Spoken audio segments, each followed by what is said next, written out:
Bonds एक ऐसा topic जिसके ऊपर आप ही के चैनल इन्वेस्ट आज फॉर कल पे हम एक बार बात कर चुके हैं, पर इतने आपके क्वेश्चंस आए कि मुझे लगा कि डिटेल वीडियो बनाना बहुत जरूरी हो जाता है। Instead of me answering all your questions, today we have CEO of Golden Pi Abhijit sir. उनको स्वागत करेंगे चैनल पे और एक एक सवाल जो आपका है बॉन्ड के रिलेटेड, चाहे वो रिस्क हो, लिक्विडिटी हो, कैसे बाय करते हैं, क्या इफ है क्या बट है, सब कुछ कवर करेंगे आज के इस डिटेल वीडियो में। सबसे पहले स्वागत करते हैं अभिजीत सर का। Sir, welcome to the invest Aaj for Kal family. Thank you Anant for having me here on this show. Sir, तो यहाँ पे स्टार्टिंग ही देखिए, जैसे हम समझते हैं कि डेट मार्केट में सबसे इंपॉर्टेंट होती है रिस्क। रिटर्न से पहले हमें रिस्क की बात करनी पड़ेगी। तो जब हम बॉन्ड में इन्वेस्टमेंट करते हैं, क्या क्या रिस्क हमारे सामने आती है और हम उसे कैसे टेक केयर करेंगे? हाँ, तो जब हमें बॉन्ड्स में इन्वेस्ट करना है, सबसे पहली बात तो ये है कि हमें डिसाइड करना है कि किस किस्म के बॉन्ड में हमें इन्वेस्ट करना है। जिसका मतलब ये है कि क्या हमें टैक्स फ्री बॉन्ड्स में इन्वेस्ट करना है या फिर हमें टैक्सेबल बॉन्ड्स में इन्वेस्ट करना है। ठीक है, अभी टैक्स फ्री बॉन्ड्स में क्या है कि ये बॉन्ड्स है जो public sector units normally launch करती है। मतलब अभी और नहीं हो रहे, बट सेकेंडरी मार्केट में बहुत क्वांटिटी के public sector unit tax free bonds हैं। तो जाहिर सी बात है कि इसमें सरकार की इन्वेस्टमेंट काफी ज्यादा रहती है, होल्डिंग्स ज्यादा रहते हैं इन पब्लिक सेक्टर यूनिट्स में, तो ये बॉन्ड्स काफी सेफ होते हैं। और इन सारे बॉन्ड्स के लगभग 99% बॉन्ड्स ट्रिपल ए रेटिंग होते हैं, तो इनकी रिस्क तो काफी कम है। जब कॉर्पोरेट बॉन्ड्स की बारी आती है, विच इज लाइक कोई सा भी कॉर्पोरेट आप ले लीजिए, जैसे L&T, रिलायंस, टाटा, राइट। तो इनमें जब हम इन्वेस्ट करते हैं, हमें 3 किस्म की रिस्क अपने ख्याल में रखनी चाहिए before we put in our money. पहला रिस्क है लिक्विडिटी रिस्क। इसका मतलब ये होता है कि अगर मुझे अपना बॉन्ड मैच्योरिटी के पहले मार्केट में सेल करना है क्योंकि मुझे वो पैसे वापस चाहिए, राइट, तो उस वक्त मुझे बायर्स मिलेंगे कि नहीं, ये पहला वाला रिस्क, राइट। दूसरा वाला रिस्क है इंटरेस्ट रिस्क। ये कैसा है कि मार्केट में बैंक का एक रेट चलता है इंटरेस्ट का, जो हमें पता ही है कि फिक्स डिपॉजिट रेट्स रहता है, राइट। अभी ये इंटरेस्ट रेट जो है ना, जैसा फ्लक्चुएट करता है उसी के हिसाब से बॉन्ड के जो रिटर्न्स आते हैं, which we call as yield, right, वो भी फ्लक्चुएट होते रहते हैं। तो अगर ये इंटरेस्ट रेट बढ़ गए, तब मतलब बैंक के इंटरेस्ट रेट्स बढ़ गए, इकोनॉमी में जो इंटरेस्ट रेट है वो बढ़ गए, तो बॉन्ड्स की भी कॉरस्पॉन्डिंग यील्ड्स और रिटर्न्स बढ़ जाएंगे। उसका मतलब ये है कि अगर मैंने बॉन्ड खरीदा हुआ है ऑलरेडी, तो मेरे बॉन्ड्स के भाव गिर जाएंगे, राइट। क्योंकि इंटरेस्ट और बॉन्ड का प्राइस ये इनवर्सली रिलेटेड होता है, एक बढ़ता है तो दूसरा वाला घट जाता है। तो ये दूसरी वाली रिस्क हुई, राइट। लेकिन आपको यहाँ पर और एक चीज भी ध्यान में रखना चाहिए, अगर मैं ये बॉन्ड होल्ड कर रहा हूं तो मेरे लिए रिस्क है, अगर मैं नहीं होल्ड कर रहा हूं तो इसका मतलब ये है कि मेरे लिए मतलब खरीदने का बहुत अच्छा मौका है, क्योंकि मुझे डिस्काउंट में बॉन्ड मिलने वाला है, राइट। तो मेरे रिटर्न ज्यादा मिलेंगे मुझे। और तीसरा वाला रिस्क है कि डिफॉल्ट रिस्क। ये है कि the final state of risk. मान लीजिए एक कंपनी है, उसमें मैंने पैसे डाल दिए, अब ये पैसे तो मैंने उधारी पे दिए है उसको, क्योंकि उसी के रिटर्न में मुझे बॉन्ड्स मिले। मतलब खुदा ना खास्ता अगर कल कुछ कंपनी को हो गया, तो क्या मुझे इंटरेस्ट मिलेंगे? जो मैंने प्रिंसिपल अमाउंट इनको दिए थे वो पैसे मुझे मिलेंगे कि नहीं? ये last of the last kind of risk option जो रहते हैं, which is called as a default risk option. तो जब भी मुझे भी कोई बॉन्ड में इन्वेस्ट करना है as an investor, I should keep in mind these 3 kinds of risk. Abhijit sir, देखिए, एक तो होता है रिटर्न ऑन कैपिटल, कि मेरा जो कैपिटल है उसके ऊपर रिटर्न आए। सबसे बड़ी रिस्क की हमारे डेट में रहती है कि रिटर्न ऑफ कैपिटल, की आपको अपना कैपिटल ही वापस मिल जाए, जो आपने थर्ड रिस्क की बात करी। अब ये थर्ड रिस्क में थोड़ा सा और डिस्कशन करना चाहूंगा। डिफॉल्ट रिस्क को कम करने के लिए हम एज एन इन्वेस्टर क्या करें, बॉन्ड मार्केट में स्पेशली? राइट, बहुत बढ़िया सवाल ही है, क्योंकि ये डिफॉल्ट रिस्क एक बड़ी किस्म की रिस्क होती है, और ये हमारे मतलब इन्वेस्ट करने के पहले हमें ये सोचना चाहिए। तो देखिए, इसके कई सारे तरीके हैं देखने के लिए। पहला वाला ये है कि हमें देखना है कि जौन सी कंपनी में हम इन्वेस्ट करने वाले हैं वो कंपनी कैसी है, how has it been performing for the past few years. आप 5 साल का प्रीवियस परफॉर्मेंस लेके चल सकते हैं। आप देख सकते हैं कि उसकी रेवेन्यू बढ़ रही है कि नहीं, नंबर 1। नंबर 2, बॉन्ड्स का जो पेमेंट होता है ना, वो अपना कॉस्ट एक्सपेंस के बाद जो इबिटे रहता है कंपनी के पास, मतलब earnings before interest taxation and amortisation, EBITDA वाले जो क्वांटिटी है वो बढ़ रही है कि नहीं। इसका मतलब ये है कि कंपनी के पास पैसे हैं अपने रेवेन्यू से, जिससे वो अपने जो बॉन्ड के जो आउटस्टैंडिंग डेट है उसको सर्विस कर सकते हैं, राइट। और तीसरी वाली ये है कि कंपनी का ओवरऑल मैनेजमेंट स्ट्रक्चर कैसी है, how is the outlook of the company, is it a good one, running for several years, strong in its fundamentals. अगर ये सही है तो आप बेझिझक उस कंपनी के बॉन्ड्स में इन्वेस्ट कर सकते हैं। सर इसमें एक आपने और पॉइंट बोला था डिस्कशन करते वक्त, रेटिंग ट्रिपल ए रेटेड है, उसका मतलब Right. क्या होता है, उसको डिटेल में एक्सप्लेन कीजिए ना, और क्या क्या रेटिंग्स हमारे पास अवेलेबल है। हाँ, तो क्रेडिट रेटिंग होता है कि a mark of the credit worthiness of a bond. मतलब एक कंपनी है, उसकी बॉन्ड्स है अवेलेबल मार्केट में, हमें इन्वेस्ट करनी है, एक झलक में मुझे कैसे पता चलेगा कि ये अच्छी बॉन्ड है, मतलब इसमें मुझे पैसे डालने चाहिए कि नहीं। एक आसान सा तरीका इसका ये है कि क्रेडिट रेटिंग देख लेना। क्रेडिट रेटिंग है एक स्टैम्प जो कहती है कि ये बॉन्ड सेफ है, सिक्योर्ड है, या फिर ये बॉन्ड में थोड़ी सी रिस्क एक्सपोजर हो सकती है। हमारे कंट्री में बहुत सारे अच्छे क्रेडिट रेटिंग कंपनीज है, जैसे क्रिसिल हुए, केयर, आईसीआरए, ब्रिकवर्क्स। इनके जो क्रेडिट रेटिंग्स आते हैं वो स्प्रेड होते हैं from triple A to double A and then triple B downwards. हम ये नॉर्मली अपने इन्वेस्टर्स को कहते हैं कि triple A to A rated bonds तक ही आप अपने इन्वेस्टमेंट्स को सीमित रखिए, उसके बाहर अब ना देखिए, क्योंकि ये रेटिंग वाले जो बॉन्ड्स है वो नॉर्मली अच्छे क्वालिटी के बॉन्ड्स है जिसमें रिस्क एक्सपोजर कम टू वेरी वेरी लो या फिर लिटरली नॉन एग्जिस्टेंट है। ठीक है सर। सर इस पॉइंट को कंक्लूड करते वक्त सर अगर हम टैक्स फ्री बॉन्ड्स में जाते हैं जो गवर्नमेंट सिक्योर्ड रहते हैं, तो क्या वहां पे भी हमें ये डिफॉल्ट रिस्क आ सकती है या वहां पे नहीं आती है? टेक्निकली स्पीकिंग क्योंकि ये 100% होल्डिंग नहीं है गवर्नमेंट की, राइट। मतलब गवर्नमेंट की 100% होल्डिंग सिर्फ दो किस्म की बॉन्ड्स की होती है, जो कि है गवर्नमेंट सिक्योरिटीज या ट्रेजरी बिल्स, या फिर स्टेट गवर्नमेंट हुई तो स्टेट डेवलपमेंट लोन्स, ठीक है ना। पब्लिक सेक्टर यूनिट्स के जो टैक्स फ्री बॉन्ड्स है, राइट, इनके ट्रिपल ए रेटिंग रहते हैं और इनके होल्डिंग्स कंपनी में नॉर्मली सरकार के close to within 80% to 90% रहते हैं, मतलब pretty much on the higher side, right. So हम ये मान के चल सकते हैं कि ये कंपनीज बहुत सेफ है, इसमें हम इन्वेस्ट कर सकते हैं। लेकिन ऐसे भी कुछ बॉन्ड्स है इन सरकारी कंपनी से, पीएसयू से, जिनकी रेटिंग्स ट्रिपल ए नहीं है, तो वहां पे थोड़ा सा हमें सोच समझ के इन्वेस्ट करनी चाहिए।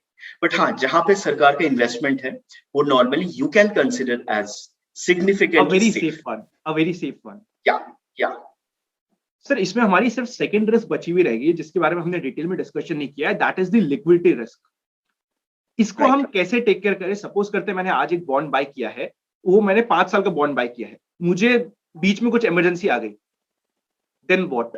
राइट, इसका तो एक ही सवाल है, एक ही जवाब हो सकता है कि मुझे पैसे चाहिए अपने बॉन्ड से, मुझे सेकेंडरी मार्केट में बेचनी है और मुझे इसके लिए एक बायर चाहिए। तो गोल्डन पाई में हम ये ऐसे सॉल्व करते हैं कि इन्वेस्टर्स अपने बॉन्ड्स के डिटेल्स हमारे साथ शेयर करते हैं और कहते हैं कि ये बेचना है ये बॉन्ड।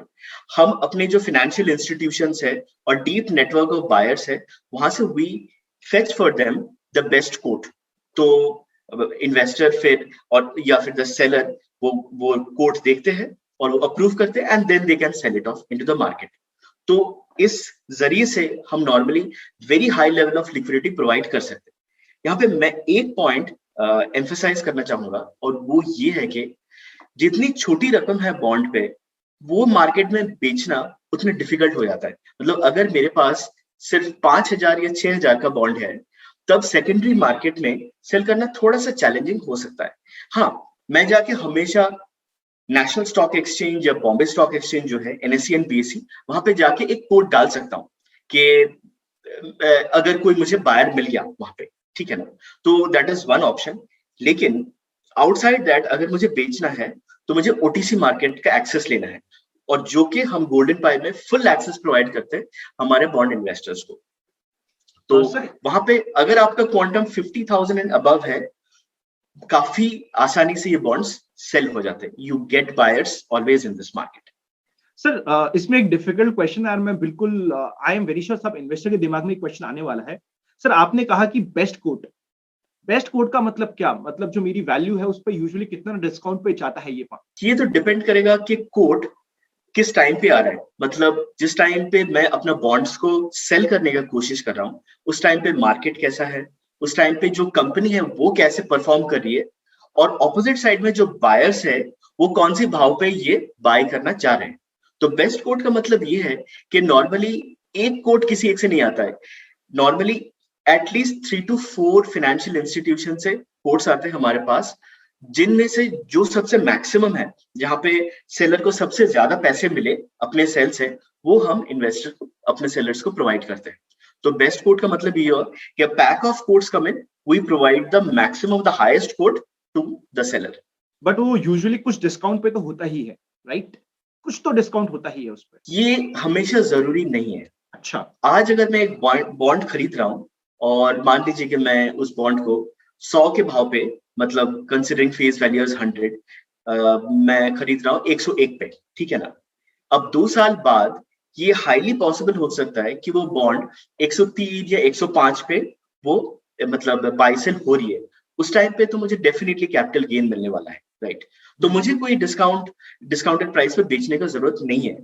बट अगर ऐसा हुआ कि बॉन्ड्स के भाव गिर रहे क्योंकि इकोनॉमी के इंटरेस्ट रेट्स बढ़ रहे, जिसके चांसेस अभी काफी कम है, बिकॉज इंडिया में as we are going from developing to developed nations, तो हमारे इंटरेस्ट रेट कम होने वाला है, तो बॉन्ड्स के भाव बेसिकली बढ़ने वाले हैं, राइट। तो अगर 2 साल बाद मुझे कोई बॉन्ड बेचना है, the probability is always very high कि मैं एक प्रीमियम पे उसको बेचूंगा, ठीक है। तीसरी बात यह है कि अगर उस पर्टिकुलर कंपनी का हालत कुछ ठीक नहीं है, मैंने ऐसे बॉन्ड में इन्वेस्ट कर दिया जिसका फंडामेंटल शेकी हो गया है, कोई प्रॉब्लम में आ गया वो कंपनी, और मुझे उस बॉन्ड से निकलना है, तो तब तो जाहिर सी बात है कि जो बायर्स है वो थोड़ी डिस्काउंटेड प्राइस पे मुझे ऑफर करेंगे, राइट। सर नेक्स्ट क्वेश्चन ये आता है कि रूल्स और कंप्लायंस आज के दिन इंडिया में बॉन्ड मार्केट के रिलेटेड क्या क्या अवेलेबल है? तो यहाँ पे हमें ये कंसिडर करना है कि दो पार्ट्स में बॉन्ड सेट को हम डिवाइड कर सकते हैं। एक सेट ऑफ बॉन्ड्स है जो कि कॉर्पोरेट बॉन्ड्स है, जिनके अंदर taxable bonds, tax free bonds सारे आ जाते हैं। ये सारे बॉन्ड्स सेबी के द्वारा गवर्न रहते हैं। So securities exchange board of India controls the entire corporate debt market.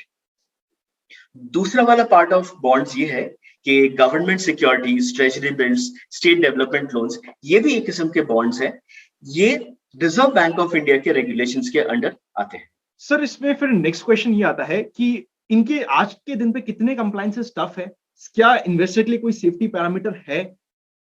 उस फ्रंट में यहाँ पे हम लोग कहाँ पे स्टैंड करते हैं इंडिया में? India is one of the nations जहां पे the safety parameters are very strict with respect to a lot of other nations. Actually अगर आप न्यूज पढ़े होंगे, मतलब from a previous few years, the countries like Greece and Portugal, उनके जो सरकारी बॉन्ड्स थे वो डिफॉल्ट हो गए थे, राइट।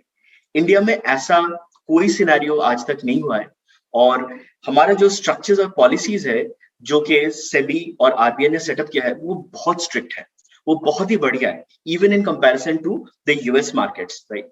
तो यहाँ पे सबसे पहली बात ये है कि अगर कोई कंपनी डिफॉल्ट में चली जाती है, अगर वो अपने पेमेंट शेड्यूल के 30 दिन के अंदर पेमेंट नहीं करी, immediately there are set of actions which gets triggered, ठीक है। and then there is series of actions which are taken by SEBI along with the government to ensure that there is a hasty resolution to the process. तो ये बहुत बढ़िया framework हमारे country में है which safeguards investors. हाँ, time लगते हैं, धीरे धीरे वो बेटर हो रहा है, but there are well governed structures in place which ensures कि इन्वेस्टर्स के पैसे फाइनली उनके हाथ तक पहुंचे। मतलब जो भी है, the best case scenario is there for the investors. Sir इसमें फिर नेक्स्ट क्वेश्चन, जब हम बात करते हैं कि सपोज करते हैं मुझे बाय करना है, फॉर एग्जांपल गोल्डन पाई से ही बाय करना है, तो क्या मुझे डीमैट की रिक्वायरमेंट रहेगी? मैं बाय कैसे करूंगा, क्या प्रोसेस होगा? बाय करने के लिए एज एन इन्वेस्टर मुझे कुछ पैरामीटर्स पहले अपने दिमाग में तय करना है। पहला पैरामीटर ये है कि मुझे कितना पैसा बॉन्ड्स में डालना है, राइट। हमें सभी को पता है कि अ diversified portfolio is basically the golden rule of investment. तो एक सिग्निफिकेंट अमाउंट नॉर्मली डेट में इन्वेस्टेड होता है जैसे जैसे एज इन्वेस्टर्स के बढ़ते हैं, और फॉर डाइवर्सिफिकेशन ऑल्सो। तो यहाँ पे कितने पैसे मुझे बॉन्ड्स में डालना चाहिए, how much am I looking to invest. Second is, मेरा पर्पस क्या है इन्वेस्टमेंट का। क्या मुझे कैपिटल गेन्स चाहिए फिक्स्ड इनकम मार्केट से, ये मेरा पर्पस है। क्या मुझे रेगुलर कैश फ्लो चाहिए अपने अकाउंट में, ताकि एक second stream of heavy income, assured income मेरे अकाउंट में आते रहे महीनों के ऑन अ मंथली बेसिस।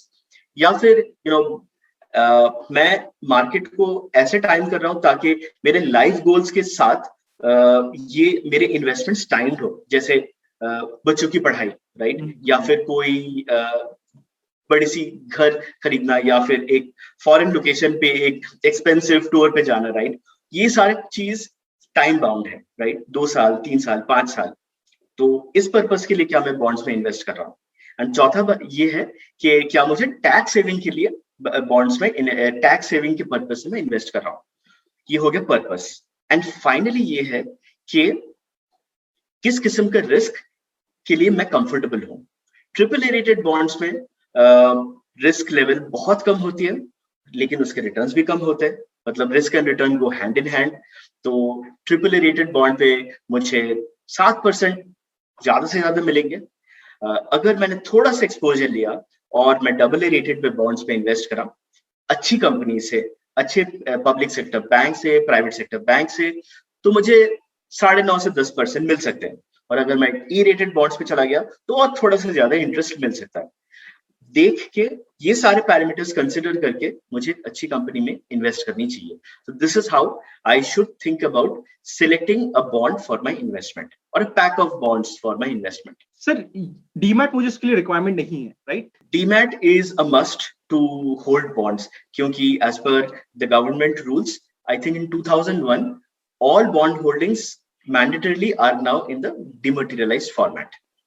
सो इसका मतलब ये हुआ कि सपोज कल के दिन गोल्डन पाई प्लेटफॉर्म किसी भी कारण से नहीं रहता, तो मेरे वो बॉन्ड्स अभी भी डीमैट में रहने वाले हैं, राइट? बिल्कुल। देखिए, Golden Pi is a market place जहां पे इन्वेस्टर्स आते हैं और वेरी रिच लिस्ट ऑफ जो bonds and debentures secondary market में अवेलेबल है, प्राइमरी मार्केट में अवेलेबल है, सारे इनको अवेलेबल हो जाते हैं investors to make an investment. और Golden Pi assist through its online technology platform to enable investors to invest. लेकिन एक बार इन्वेस्टमेंट हो गया, वो बॉन्ड्स मेरे अकाउंट्स पे आ गए, मेरे डीमैट अकाउंट पे, गोल्डन पाई हो या ना हो कोई फर्क नहीं पड़ता। मेरे पास मेरे डीमैट में मेरे बॉन्ड्स सुरक्षित है, और बॉन्ड्स के जो इंटरेस्ट पेमेंट आने वाले हैं वो मेरे जो बैंक अकाउंट अपने डीमैट के साथ एसोसिएटेड है उसमें आते रहेंगे। उसके साथ गोल्डन पाई का कुछ लेना देना नहीं है। Superb sir. Sir towards the and में हमेशा आपसे चाहूंगा कि आप एक लाइव डेमो दे सके, कोई एक ऐसा बॉन्ड जो आज के दिन एक्टिव है, और उस डेमो देते हुए आप मुझे समझाते जाए कि वहां पे किस तरीके से काम होता है। उससे पहले एक लास्ट क्वेश्चन मैं पूछूंगा कि मी एज एन इन्वेस्टर, मुझे क्या कॉस्ट देनी पड़ेगी to use this Golden Pi as a platform? So Golden Pi platform पे एज एन इन्वेस्टर, आनंद, अगर आपको इन्वेस्ट करना है तो आपको कोई कॉस्ट बेयर करना नहीं पड़ेगा, क्योंकि हमारा एक मार्केट प्लेस स्ट्रक्चर है जहां पे जो भी प्राइसिंग आपको दिख रहा है प्लेटफॉर्म पे, वही प्राइसिंग आपको पे करना है बॉन्ड्स के लिए, और आपको बॉन्ड्स मिल जाएंगे। कोई एक्स्ट्रा फीस या कॉस्ट आपको बेयर करने का जरूरत नहीं है। सर तो फिर गोल्डन पाई अर्न कैसे करेगा? राइट, तो हमारी अर्निंग्स होती है, ये लार्ज फाइनेंशियल इंस्टीट्यूशंस जो है, तो इनके जो प्रोप्राइटरी बुक्स है जहां पे ये हजारों करोड़ के बॉन्ड्स खरीद के रखते हैं और वहां से बाय सेल करते रहते हैं, तो हमारी अर्निंग्स उनसे होती है। क्योंकि ये जो आपको जो बॉन्ड्स मिल रहे हैं हमारे प्लेटफॉर्म पे, ये डायरेक्टली इनके प्रोप्राइटरी बुक्स के प्राइसिंग से अवेलेबल हो रहे हैं। So, तो all in हम all, इनको चार्ज करते हैं for our service. As an investor मेरे लिए वो कंप्लीटली फ्री ऑफ कॉस्ट है, it is just an intermediary जो मुझे प्रोवाइड कर रहा है बॉन्ड्स बाय करने के लिए। करेक्ट। Superb sir. सर एक लाइव एग्जांपल से समझाने की कोशिश कीजिए, जो एक ऐसा बॉन्ड अभी चल रहा हो, कोई सा भी हो सकता है, तो आप चाहे 2 से 3 एग्जांपल ले सकते हैं, ताकि वी कैन बेटर अंडरस्टैंड कि हमें बॉन्ड में इन्वेस्ट करते वक्त क्या क्या चीजें देखनी होती है, क्या यील्ड होती है, क्या कहाँ पे मैं चेकिंग करूंगा कि रेट क्या है। एक्सप्लेन कीजिए ना लाइव एग्जांपल से। बिल्कुल। तो अनंत, मैं इसके लिए हमारा जो गोल्डन पाई प्लेटफॉर्म है वहां से एक या दो बॉन्ड्स सिलेक्ट करके मैं दिखाता हूँ कि Surely, sir. कहाँ पे कैसे कैसे डिटेल्स चेक करनी चाहिए। तो अनंत, जैसे कि आपने पूछा कि एज एन इन्वेस्टर अगर मुझे गोल्डन पाई पे इन्वेस्ट करना है और उसके पहले मुझे बॉन्ड्स के डिटेल्स देखने हैं, क्या क्या करना है मुझे before I make an investment, तो ये मैं एक लाइव डेमो से आपको दिखाना चाहूंगा using the golden Pi platform. तो ये है गोल्डन पाई का ऑनलाइन प्लेटफॉर्म, जैसे आप देख सकते हो। अभी मैंने इस पे लॉग इन करके रखा है। तो when I land on the platform मुझे बहुत सारे सेक्शंस दिखते हैं। पहले के bonds investment made easy, find the right bonds. ये अगर मैं स्क्रॉल करूं, एक वीडियो है which talks about why to invest in bonds, what is the benefits of investing in bonds। छोटा सा वीडियो है बट बहुत टू द पॉइंट है, जिससे पता चलता है कि what is the value addition in by investing in bonds। ये तीसरा सेक्शन आता है जो कि टाइम टू टाइम लाइव हो जाता है, और ये है कि बॉन्ड आईपीओ का सेक्शन। मतलब अगर कोई बॉन्ड उस टाइम पे आईपीओ जा रही है और वहां पे अलॉटमेंट चल रहे हैं, जैसे अभी की आप देख सकते हो कि जेम फाइनेंशियल का एक बॉन्ड का आईपीओ चल रहा है, राइट। तो यहाँ पे वो सारे बॉन्ड ट्रांचेस दिख जाते हैं जहाँ पे इन्वेस्टर्स आके डायरेक्टली थ्रू यूपीआई इन्वेस्ट कर सकते हैं, and they can start their investment with as low as 10,000। 10,000 से मेरी इन्वेस्टमेंट स्टार्ट हो जाती है, and then multiples of 1,000 thereafter. इसके बाद एक सेक्शन है which is bonds in spotlight.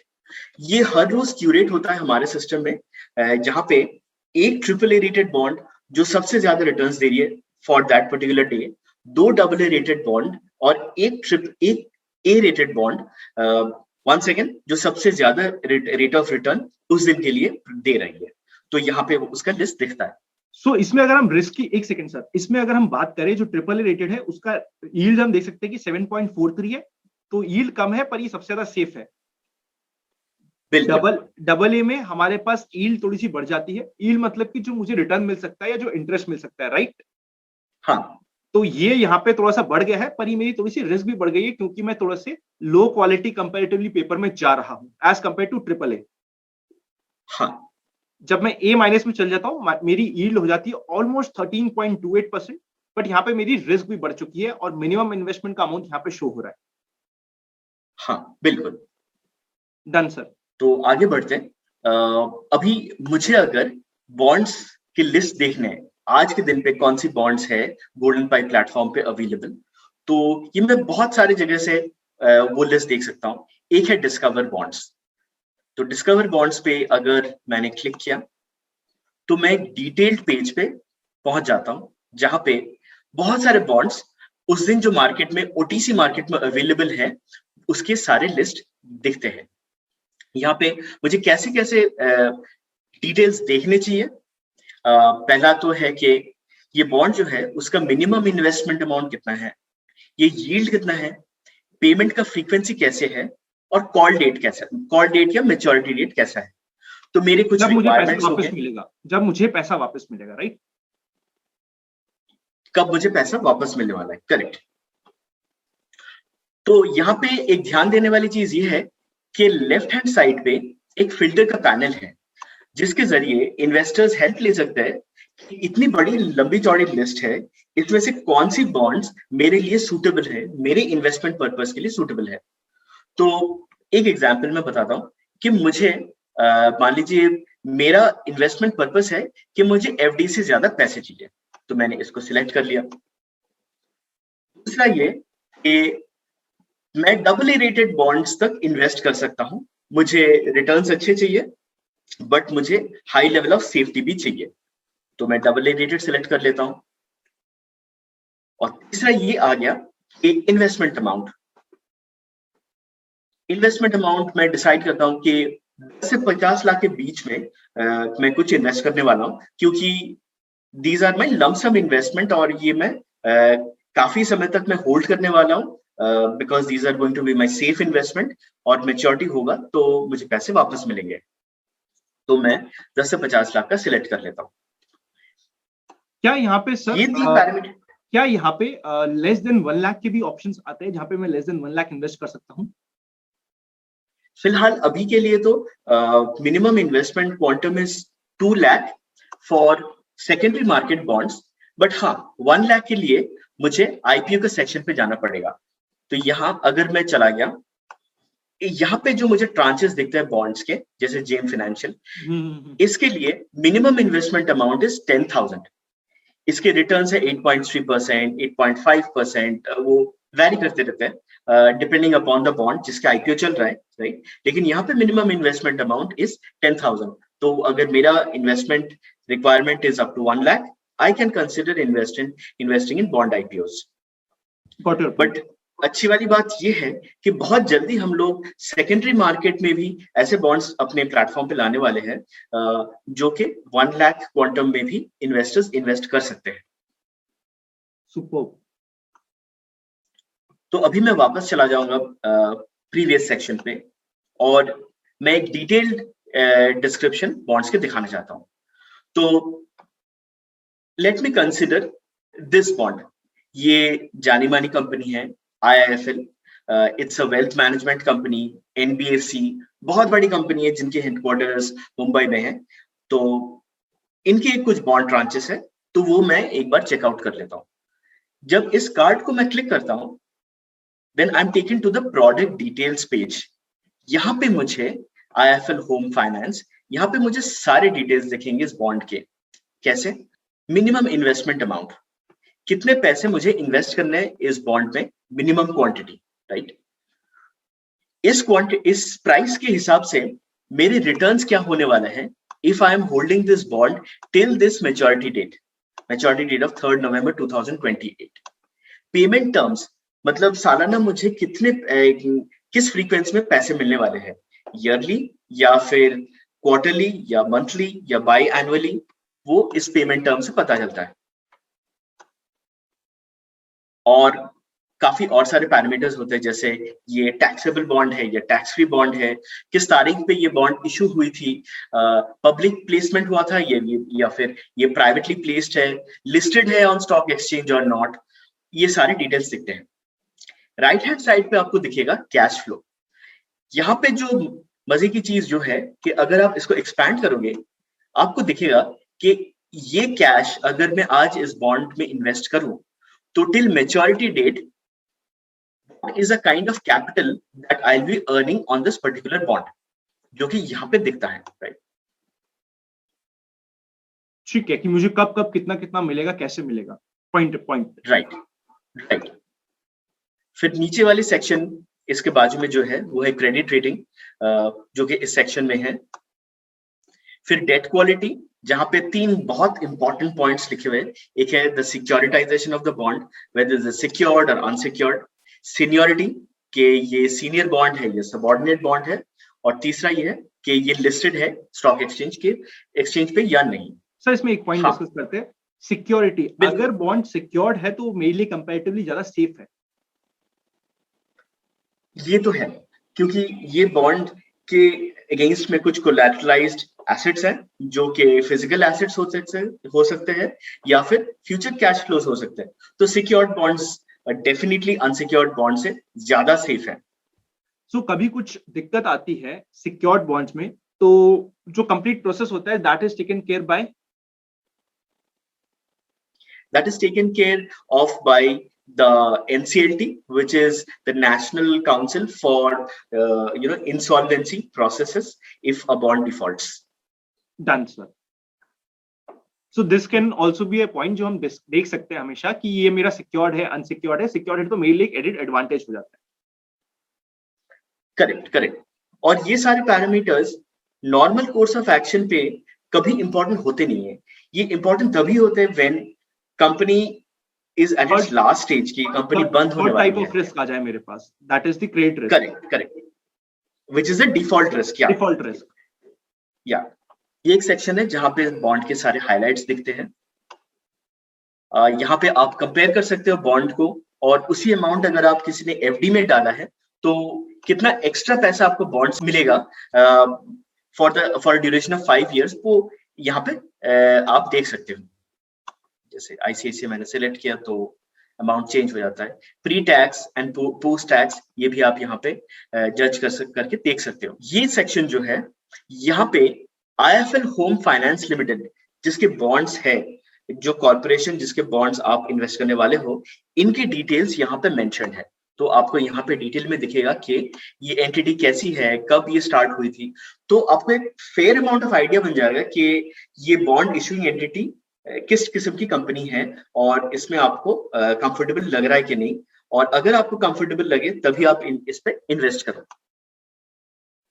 और ये रहा a brief snapshot about that financial performance, right. तो पिछले 3 साल के परफॉर्मेंस यहाँ पे मेंशन्ड है, और जो मैं पहले बता रहा था कि ये EBITDA वाला पोर्शन काफी इंपॉर्टेंट होता है, इनकी EBITDA बढ़ रहे कि नहीं, क्योंकि इसका मतलब ये है कि कंपनी के पास earnings after all the payments that I have done for running their business, वहां से इनके पास काफी पैसे हैं, वो पैसे बढ़ रहे ईयर ओवर ईयर, जिससे ये अपने डेट सर्व कर सकते हैं, राइट।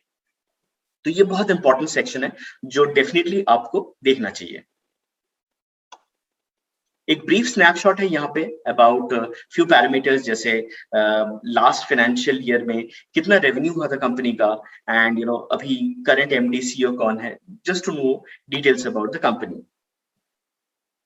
और यहाँ पे एक सेक्शन है जहाँ पे आप सिमिलर काइंड ऑफ बॉन्ड्स को आप कंपेयर करके देख सकते हो कि similar bonds from same similar business domain, ये कंपैरिजन आपको यहाँ पे दिखता है, जो कि आपको हेल्प करता है डिसाइड करने में कि आपको इस बॉन्ड में इन्वेस्ट करना है या फिर कोई और एक bond from the similar sector.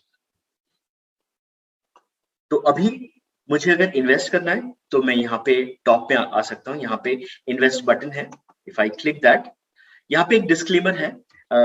ये डिस्क्लेमर का मतलब ये है कि Tier 2 bonds and Tier 1 bonds are generally considered riskier than other normal bonds, क्योंकि इन bonds के कुछ स्पेशल clauses होते हैं कि there is always a possibility कि if the company goes to the worst situation, Reserve Bank of India can step in and can say that to write off the bonds. तो वहां पे bond holders को loss होने के काफी chances रहते हैं। तो दिस इज द डिस्क्लेमर। तो ये डिस्क्लेमर देख के ही आपको आगे बढ़ना चाहिए। तो इफ आई कंटिन्यू, तो यहाँ पे आते हैं बॉन्ड का सारे डिटेल्स, और एंड देन यहाँ से I can go ahead for my purchase. So this is the online journey जहां से अभी आप परचेज कर सकते हो, आप स्टेप बाय स्टेप प्रोसीड कर सकते हो to place your order and to buy your bonds. एक चीज यहाँ पे ध्यान रखने वाली बात ये है कि बॉन्ड्स में इन्वेस्ट करने के पहले आपको डेफिनेटली KYC कंप्लीट करना है। तो KYC कहाँ से कंप्लीट करते हैं? ये मेरा प्रोफाइल सेक्शन है, यहाँ पे अगर मैं क्लिक करूं तो ये प्रोफाइल पे when I go in over here, ये सेक्शन मेरा KYC कंप्लीटेड है। अगर आपकी KYC कंप्लीटेड नहीं है, you should go in over here, और आपको 5 डॉक्यूमेंट के सॉफ्ट कॉपी अपलोड करने होंगे, and within half a day provided your KYC documents are proper, आपके KYC अप्रूव हो जाएंगे। उसके बाद आप यहाँ गोल्डन पाइप प्लेटफॉर्म से बॉन्ड्स पे इन्वेस्ट कर सकते हो। ये तो रहा एक नॉर्मल बॉन्ड और इनके एसोसिएटेड बाइंग जर्नी। एक पॉपुलर किस्म का बॉन्ड है जो कि कैपिटल गेन्स सेव करने में यूज की जाती है। कैपिटल गेन्स जो कि हमारे गेन्स होता है जब हम अपने लैंड, प्रॉपर्टी, एसेट्स को बेचते हैं, और हमारी जो गेन्स होती है ये टैक्सेशन पे आ जाती है। तो long term capital gains by selling of assets is 20% in India.